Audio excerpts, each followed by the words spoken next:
Romanos 8, 28, a palavra de Deus diz assim: sabemos que todas as coisas cooperam para o bem daqueles que amam a Deus, daqueles que são chamados segundo o seu propósito. Deus querido, Pai amado, nós te louvamos, Pai, te agradecemos pela tua palavra, Senhor.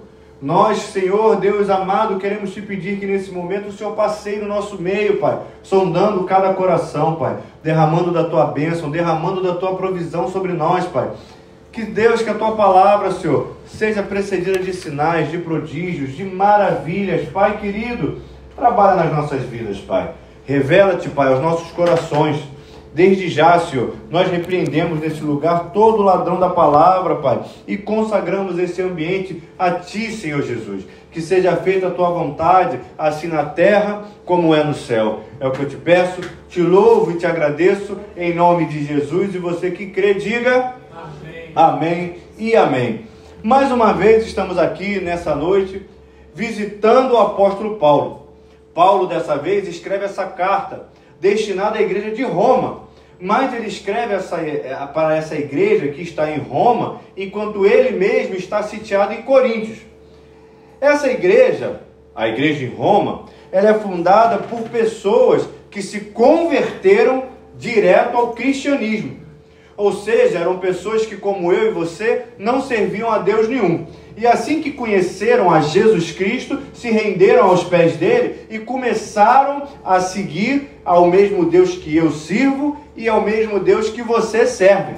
Contudo, dentro da igreja de Roma, existiam algumas pessoas que serviam a Jesus Cristo também, mas que já tinham uma caminhada dentro do judaísmo. Ou seja, elas eram judias, judeus, e se converteram ao Senhor Jesus.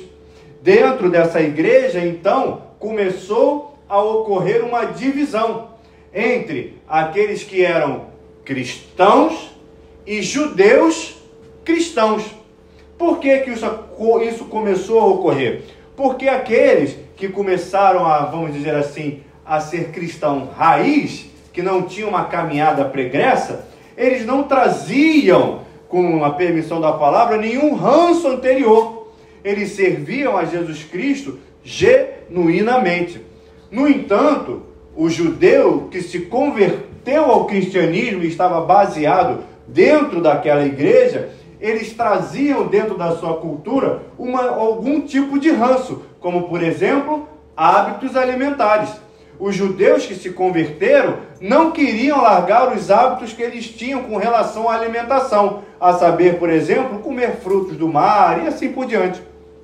Isso acaba, por dentro daquela igreja em Roma, gerando discussões e divisões.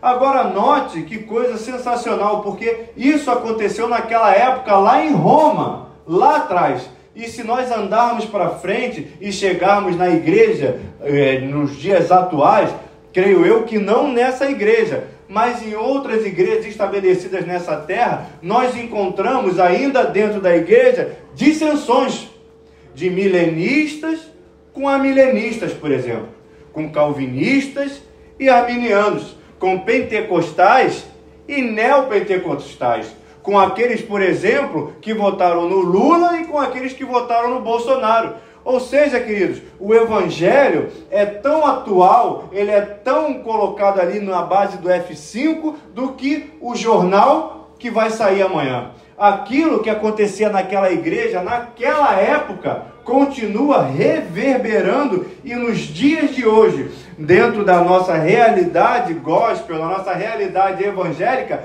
ainda existem divisões dentro da igreja de Jesus Cristo por conta de visões que não levam a discussões que partem de lugar nenhum e nos levam para lugar onde a gente não chega a nada. Pessoas que discutem temas, que discutem coisas que não que sejam vazias e que não mereçam discussões, mas que não podem e não deveriam invadir a seara que nós estamos estabelecidos, causando divisões no nosso meio.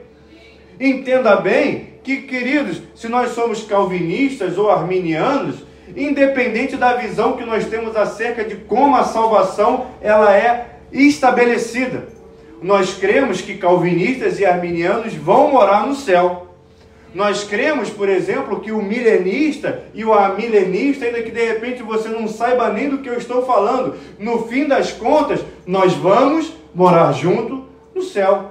Que o batista vai morar no mesmo céu que o pentecostal vai morar. E que até o neopentecostal vai morar também. Essas discussões que permeiam não são novidades. Essas discussões que ficam no dia a dia dentro da igreja não são novidades para ninguém. Se nós pararmos para pensar, naquela época de Paulo, já existia discussões teológicas acerca daquilo que a Bíblia apresentava e como nós deveríamos nos comportar. Mas isso não era um definidor acerca da salvação. Mas as pessoas ficavam discutindo aquilo incessantemente dentro daquela seara. Nós a vemos nos dias de hoje, independente de qual a visão que nós temos acerca do Evangelho, de qual a visão que nós temos acerca daquilo que a palavra nos apresenta. Natural que nós devemos, de repente, colocar como pauta para que nós possamos discutir determinadas coisas, sim. Mas, queridos, nós não podemos permitir que esse alvo da discussão seja algo tão grande a ponto de dividir o corpo de Cristo. Se você prefere o Tom, glória a Deus por isso. Mas se você prefere o Jerry, glória a Deus por isso também. Se você de repente prefere o Coiote, que Deus te abençoe. Mas se de repente você prefere o Papaléguas, que Deus seja contigo também. Isso não é motivo para que você de repente pare de olhar para o irmão que está do seu lado ou pura e simplesmente abandone a congregação aonde você está inserido, porque afinal de contas eu creio que eu creio que você e eu creio que esse irmão que está aí do seu lado também vai morar no mesmo céu. Óbvio e natural que existem algumas causas que elas não podem, não devem ser discutidas, como por exemplo, para entrarmos no céu nós temos que ter o Senhor Jesus como nosso Senhor e Salvador. Isso não é discussão para ninguém. Existem causas dentro do Evangelho que não cabem discussões. Para todas as outras, nós podemos sentar e nós podemos conversar como as pessoas civilizadas que nós somos. Amém. 2 amém. Fiquei comigo. Amém. Jesus. Como pessoas civilizadas que nós somos, meu Deus. Amém. É óbvio, queridos, que eu, de repente, torço para o Botafogo. E você, de repente, torce para o Vasco. O máximo que eu posso falar para a sua vida é misericórdia, que Deus te abençoe. Mas isso não impede que nós venhamos a viver junto, debaixo do mesmo teto e congregando no mesmo lugar. E que de repente, quando o Botafogo ganha uma Libertadores, você até se anima. E que lá um dia que o Vasco, quando voltar a vencer alguma coisa, a gente possa se alegrar junto também. Contudo, naturalmente, que nós, como seres humanos que somos, vivos e produzindo coisas, como no nosso dia a dia, trabalhando e estudando, nós passamos por lutas e problemas. E bênçãos também. Glória a Deus por conta disso. Você tem passado por lutas, você tem passado por problemas, mas você também tem bênçãos para contar na presença do seu Deus. A palavra nos garante no texto que nós lemos que todas as coisas cooperam para o bem, que tudo aquilo que se apresenta na minha vida e na sua vida coopera para que nós possamos louvar e engrandecer ao nome do Senhor, sim, mas que tudo que nós passamos coopera para que nós venhamos a crescer no nosso dia a dia, como ser humano e na fé que nós temos em Jesus Cristo.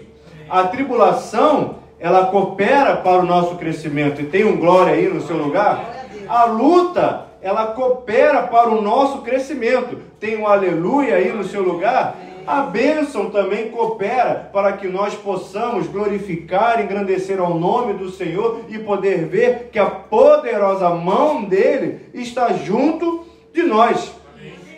O crescimento E a luta serve para nos fazer o bem. E de repente você para no seu lugar e pensa assim, bom, a bênção eu até entendo que me faça progredir, vamos colocar assim. Afinal de contas, se eu ganho mais dinheiro, eu posso comer melhor. Se eu ganho mais dinheiro, eu posso ter mais saúde, porque eu vou ter a oportunidade de fazer mais exercícios. Agora, como pode o mal me fazer o bem? Entenda bem que ainda que possa parecer estranho, isso que parece que te faz mal, ela no futuro vai te servir para que você entenda que o bem veio daquela situação que você passou.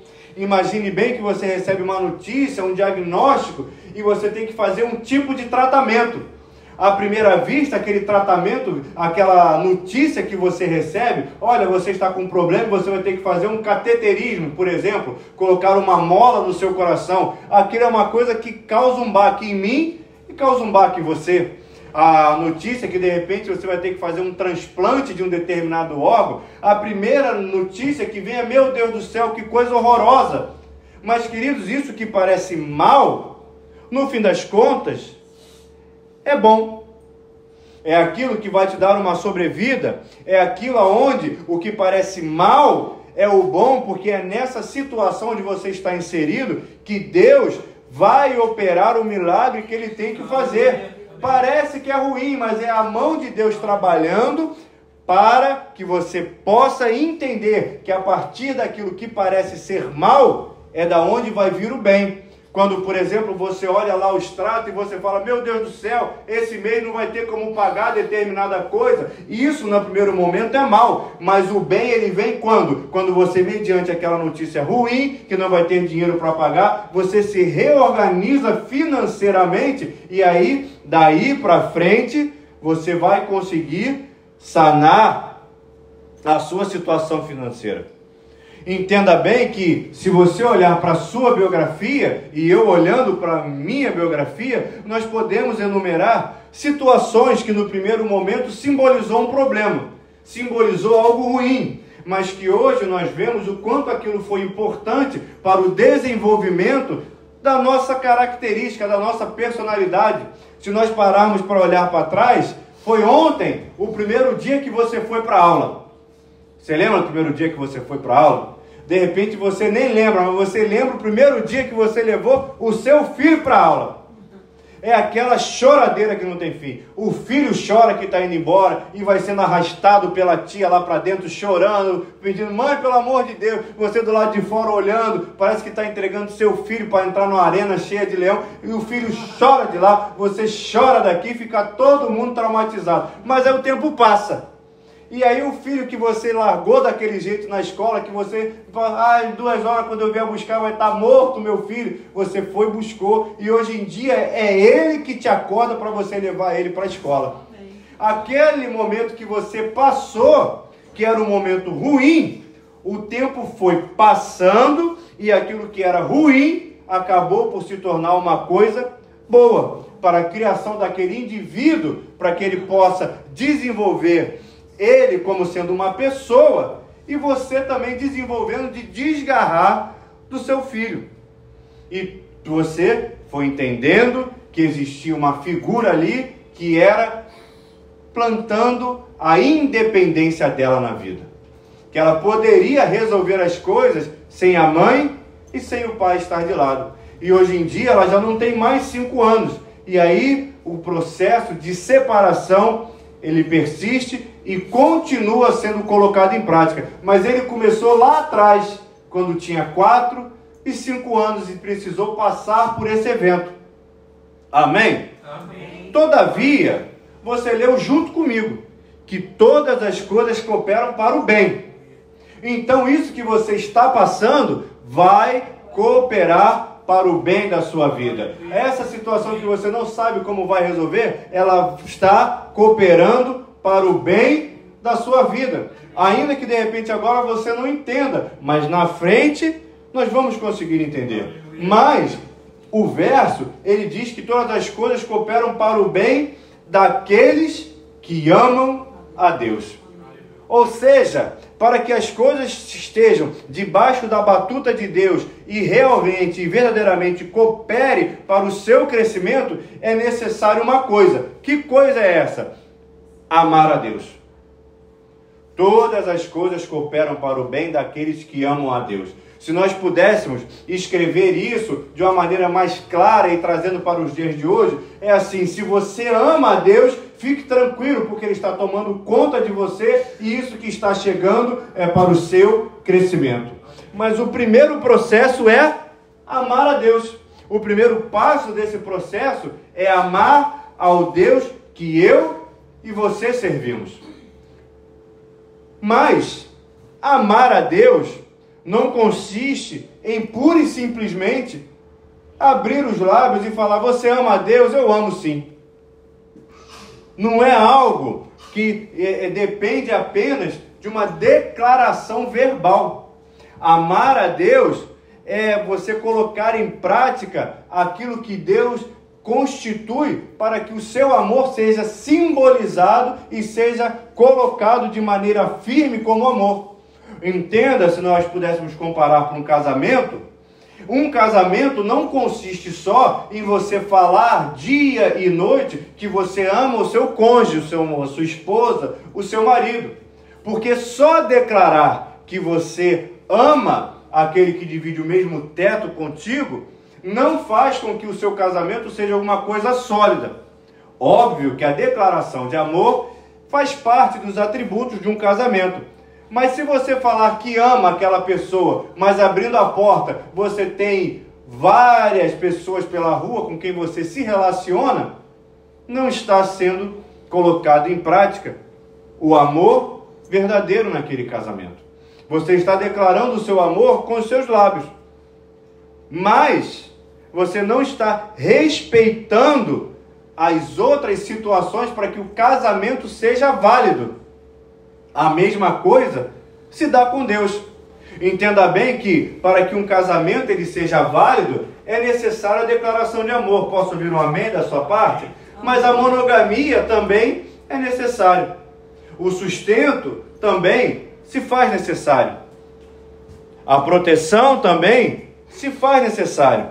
O casamento não é válido ou não vai se perdurar caso aquela declaração persista e seja apenas de lábios. Se assim for, vai ser uma coisa vazia. Vai ser uma coisa que não vai permear os céus, que não vai permear aquela casa e não vai ter validade e nem firmeza. Assim podemos dizer acerca do lugar onde nós trabalhamos. Para que nós possamos receber o nosso salário daquele determinado lugar, nós temos que cumprir nossa carga horária, horário de entrar, horário de sair e principalmente a função que você desempenha naquele lugar. Eu não posso me declarar uma coisa se eu não cumprir as tarefas que aquela coisa exige de mim. Eu não posso, por exemplo, me declarar policial, porque você vai me perguntar onde está meu distintivo, onde está a minha arma, onde está a minha formação na academia de polícia, e eu não vou ter nada para apresentar para você acerca disso. Ou seja, aquilo que eu declarar com os meus lábios não vai ser condizente com a vida que eu levo e com a formação que eu tenho. Então, queridos, para que nós possamos ter certeza que as coisas que estão na nossa vida cooperam para o nosso bem, nós temos que estar debaixo dos estatutos, dos mandamentos e daquilo que Deus fala para a minha e para a sua vida. Para que nós possamos dizer que nós amamos a Deus, não é necessário só que nós venhamos a declarar o nosso amor. É importante que nós pratiquemos o amor que nós temos a Cristo, o amor que nós temos à palavra. E como se dá isso, queridos? Através das nossas atitudes, através daquilo que nós fazemos, através daquilo que nós somos. Nós temos que declarar que nós amamos a Deus, que nós amamos a Cristo, e nós temos que, antes de mais nada, colocar em prática aquilo que Deus coloca sobre as nossas vidas. A santidade, honestidade, situações sociais que são colocadas diante de nós, que nós temos que fazer a diferença de maneira positiva. Quando a gente vê, por exemplo, um fósforo e uma gasolina, a gente não precisa misturar aquilo. Ou seja, o que eu estou dizendo é que quando nós passamos por determinadas situações no nosso trabalho, que basta alguém riscar uma centelha para que todo o ambiente venha pegar fogo, nós não precisamos fazer isso. Nós havemos de ser instrumentos de paz para aquele lugar. Nós havemos de ser instrumento da manifestação do reino de Deus para aquele lugar. E a palavra de Deus, ela continua falando que nós havemos de amar a Deus e nós devemos de respeitar o chamado que nós temos segundo o propósito que Deus entregou a cada um de nós.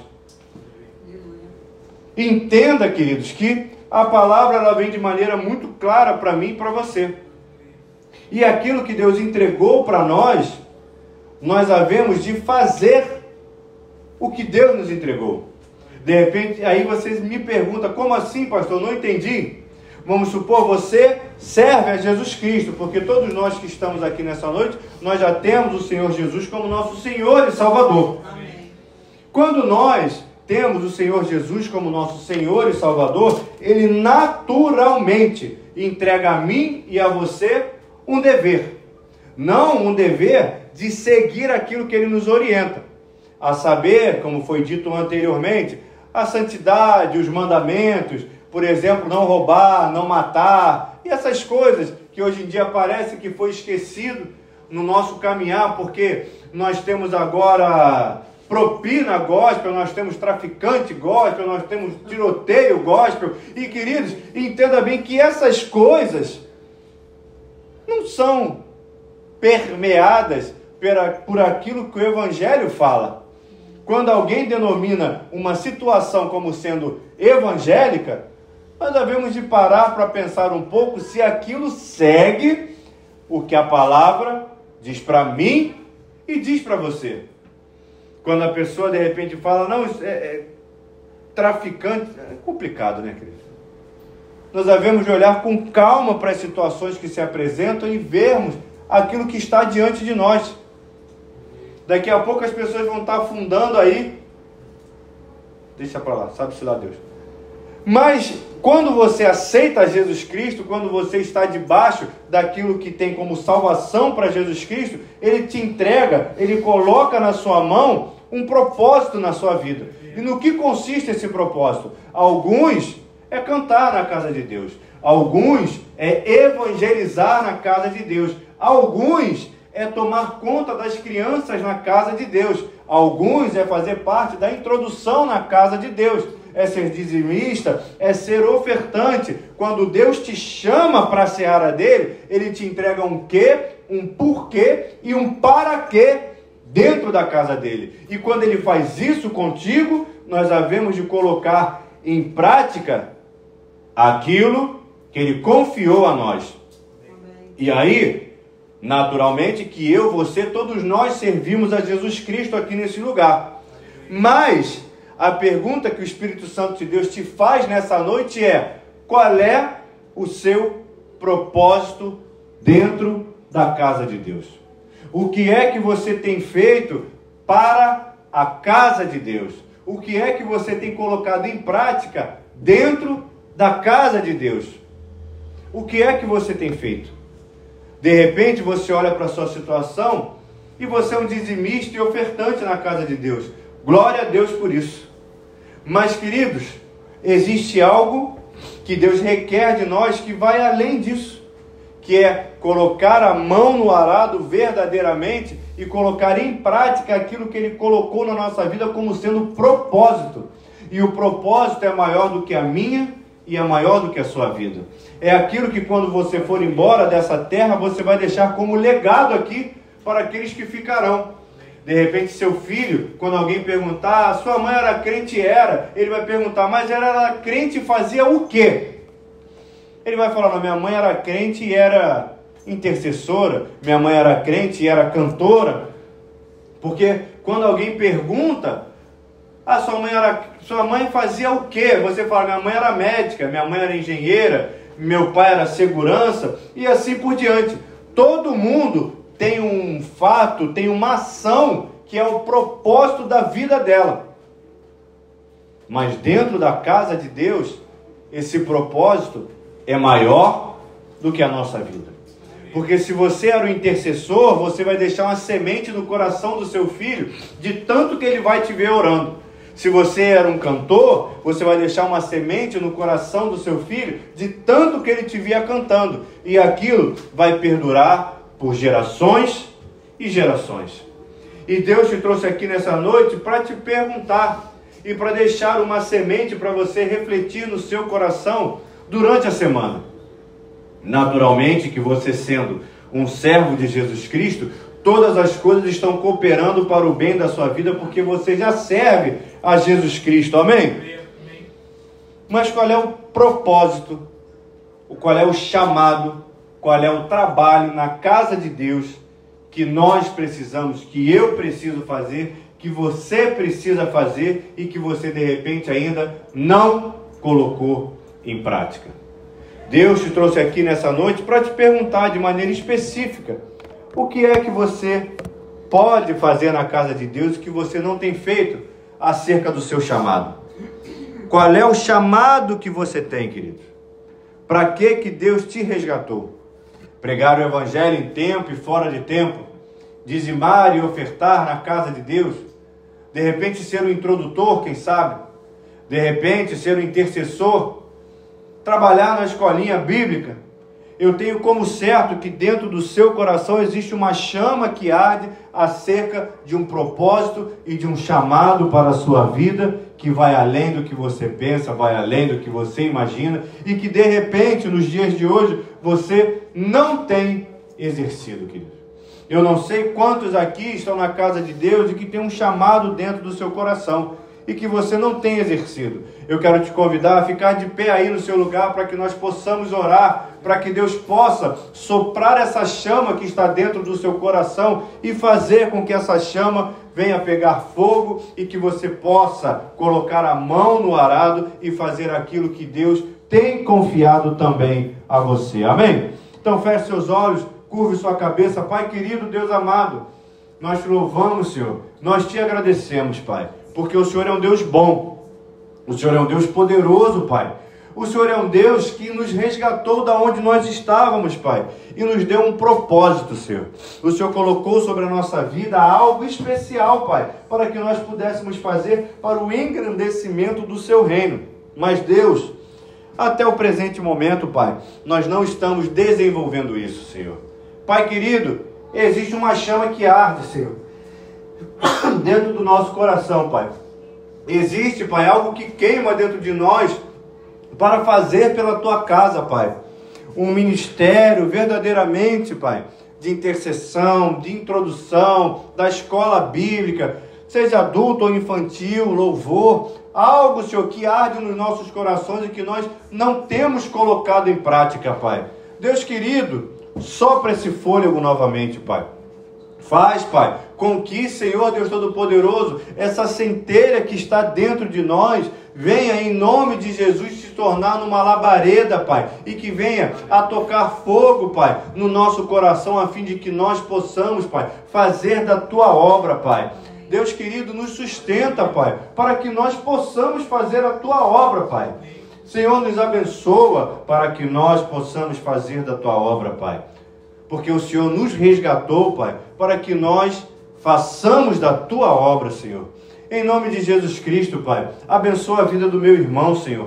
Em nome de Jesus Cristo, abençoa a vida da minha irmã, meu Pai. Em nome de Jesus Cristo, trabalha no coração do meu irmão, na vida do coração da minha irmã, Pai. Para que Deus, para que esse fogo possa tornar, Pai, a vida e que ele possa, em nome de Jesus Cristo, colocar em prática o propósito que o Senhor entregou na mão dele. Pai querido, que ele, que ela possa se firmar na Tua presença, Pai. Que ele, que ela possa frequentar os Teus cultos, Pai, da maneira que ele, que ela deseja dentro do coração, mas que de repente não tem forças. Pai querido, Todo espírito, Senhor, de preguiça que de repente nos domina, de cansaço, nós repreendemos em nome de Jesus, Pai. E que Deus querido, que ele possa ter o seu físico estabelecido e fazer aquilo que o Senhor coloca no coração dele. Então, Pai querido, fortalece o corpo, Pai. Fortalece a alma, Deus. Fortalece o espírito, Pai. Dá, Senhor, um sopro de fôlego de vida para que ele possa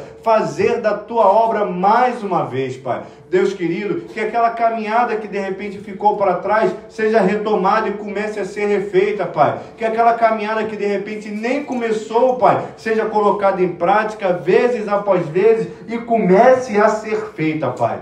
Deus querido, em nome de Jesus Cristo, Pai, eu coloco a vida da minha irmã diante de Ti, eu coloco a vida do meu irmão diante de Ti, para que o Senhor possa reviver esse fogo, Pai, para que o Senhor possa acender esse fogo, Pai. Que Deus querido, que em nome de Jesus Cristo, Pai, que todas as coisas que cooperem para o bem na vida do meu irmão, Pai, dentre elas esteja acender novamente o ministério que foi deixado para trás. Pai querido, eu coloco diante de Ti a vida do meu irmão, Pai. Eu coloco a vida da minha irmã para que o Senhor possa trabalhar através do Teu Espírito Santo.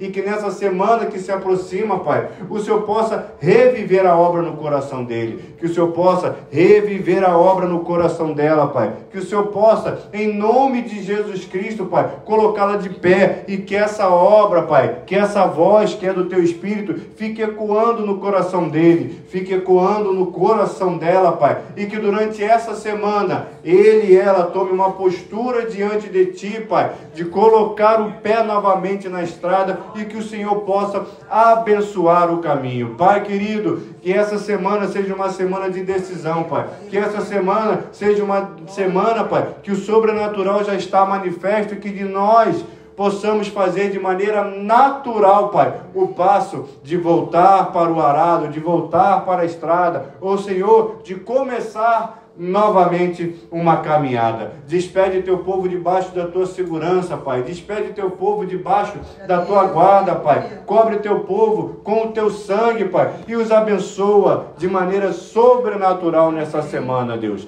Que o amor de Deus, que a graça do Pai e as doces consolações do Espírito Santo estejam sobre a sua vida hoje e para sempre. O povo mais feliz da terra, diga amém. Dê um abraço no seu irmão e abençoe a vida dele rica e abundantemente em nome de Jesus.